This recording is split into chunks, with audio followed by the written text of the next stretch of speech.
Okay, so this is a video that I'm going to try and do in one shot.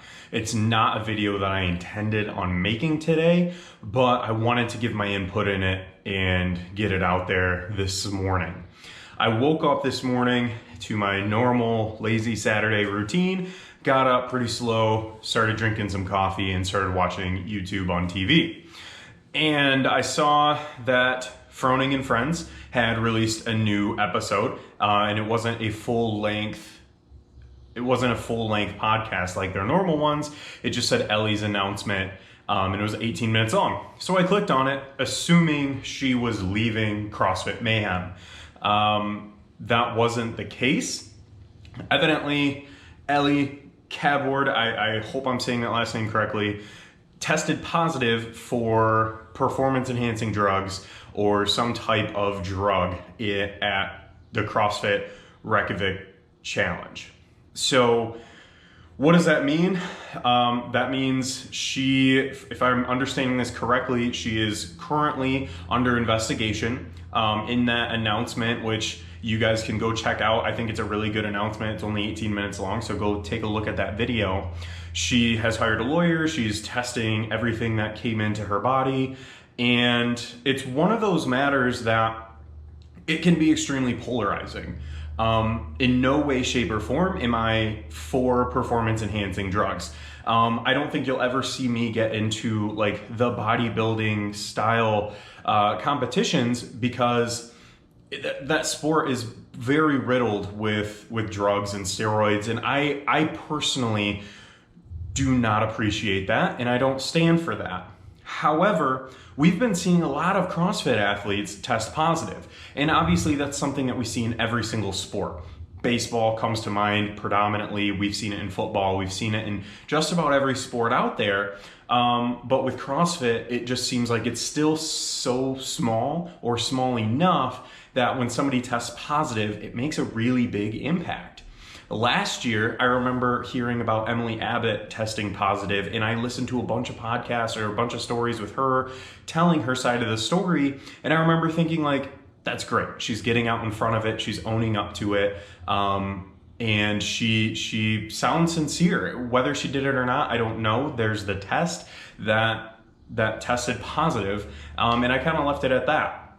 With this one, for whatever reason, I felt a little bit more compelled to give my opinion, only because I don't know anyone in Froning's teams in CrossFit Mayhem. I never talked to any of them, but it's one of those things where you listen to every podcast that they release. You listen to all of the stories that they have and watch all their videos, and it's you feel a little bit closer to them too. So to see an athlete that I've actually been following test positive, it was interesting. It was just an interesting feel. Now, did she do it knowingly? I truly don't think so. Based on her story, she owns up to it 100%. And I think that's amazing. She came out and said right off the bat, she didn't do it knowingly, but it happened, and she's responsible for that. So she owns up to it and takes full responsibility for testing positive. She just doesn't know how, and she's going through the process of figuring that out. And I know recently Ricky Gerard's brother, tested positive for the exact same thing that Ricky did a few years ago. Now, I don't know enough on that story to really put an opinion. I don't know enough about the Gerard brothers. I don't know the drug that they tested positive for. I don't know the amounts. So I'm not gonna go into that at all. I really don't have an opinion whether they did it or not. They tested positive. I don't know what they're doing to fight that. And I've never seen or heard a statement from either of them. So no opinions there. But with Elly, she came right out, gave an opinion, and gave her side of the story, which I think is respectable. And I think it's setting a precedent and it's kind of shedding light on something that people who followed the sport of CrossFit know is a problem. And that is how CrossFit is handling drug testing. Again, I am 100% against performance-enhancing drugs or drugs of any kind, but they need to have a standard. Based on what Elly said in that podcast with Rich, she was saying that she tested for, I believe it was 50 picograms, which is 50 times less than 5 nanograms, which is the standard for like the National Doping Association. That's what they look at as the standard for, all right, this person's been knowingly consuming drugs, 5 nanograms, which is I can't even fathom how minuscule that is. So she tested 50 times less than that. And while I 100% understand the argument of, hey, CrossFit is trying to be a purist sport, so any trace is inexcusable, I understand that opinion.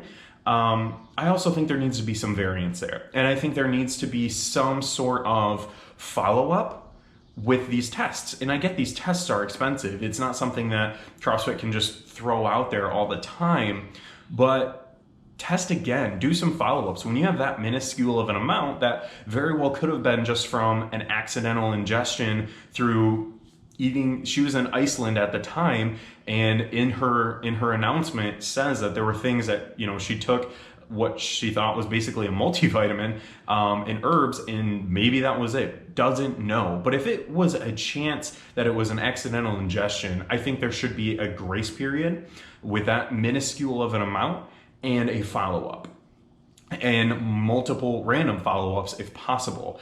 I really am not for CrossFit just throwing the gavel down and saying you tested positive, you're done. Without any sort of explanation or appeal. Now, obviously, if it was a higher amount, okay, I get that, throw the gavel down. But for something so small, I don't know. I as a spectator, I'm kind of in the middle. I obviously have no opinion on this, or no weight in this discussion, but this is my opinion. So I think there needs to be a little bit of a change. I think they need to standardize things, maybe look to match what other sports are doing, because CrossFit is a sport and it's an international sport. So if there's already a commission on this, maybe they adhere to what that commission abides by. Maybe they adhere to their rules. I also think a 4-year ban, I don't know if that's still the case, but I know it was last year. A 4-year ban is an extremely long time. That's basically taking them out of any future competitions. So that's just my thought. I don't think, I would like to believe that this wasn't a purposeful drug ingestion. This wasn't something that she did knowingly. It tested positive. She took full responsibility for it. She's an athlete. She's responsible for everything she puts in her body, and she says that multiple times. And I have a lot of respect for that. But I think this opens a lot of light on the fact that CrossFit still has a lot of growing to do. We have seen the way to get to the games totally overhauled this year. We have seen the elimination of regionals, the introduction of sanctionals. We've seen the wild card. I put a video out on that with Hunter McIntyre. They're totally changing their sport. It is still evolving 10 years later. And I think this is something that will still continue to evolve, and I would like to see a little bit of a reformation done on their drug testing policies. For instances like this, and maybe for instances like the Gerard Brothers. Like I said, I don't have an opinion on that because I don't know enough. This is just my 2 cents on what happened to Elly down in CrossFit Mayhem, and if anyone down in CrossFit Mayhem sees this, I do wish you guys the best. I love everything you guys stand for, everything that is happening down there. Does that give me a little bit of bias in the situation? Yes, because I love the podcast, the videos, everything, and I've just been a big fan of Rich since I started paying attention to CrossFit. So I wish everyone down there the best. I hope the investigation at least shows us what happened, and if something changes, all the best to you. But that's all I've got to say on this topic today. This is going to be one quick video in one shot, so I'm not going to chop this one up. So I apologize for all my stops in mutterings. But I hope you guys are having a great day. And let me know down below what you think about this. Am I totally wrong? Am I just totally biased because I like CrossFit Mayhem? Or do you think there's some truth to what I'm saying and CrossFit should reform their drug testing policies?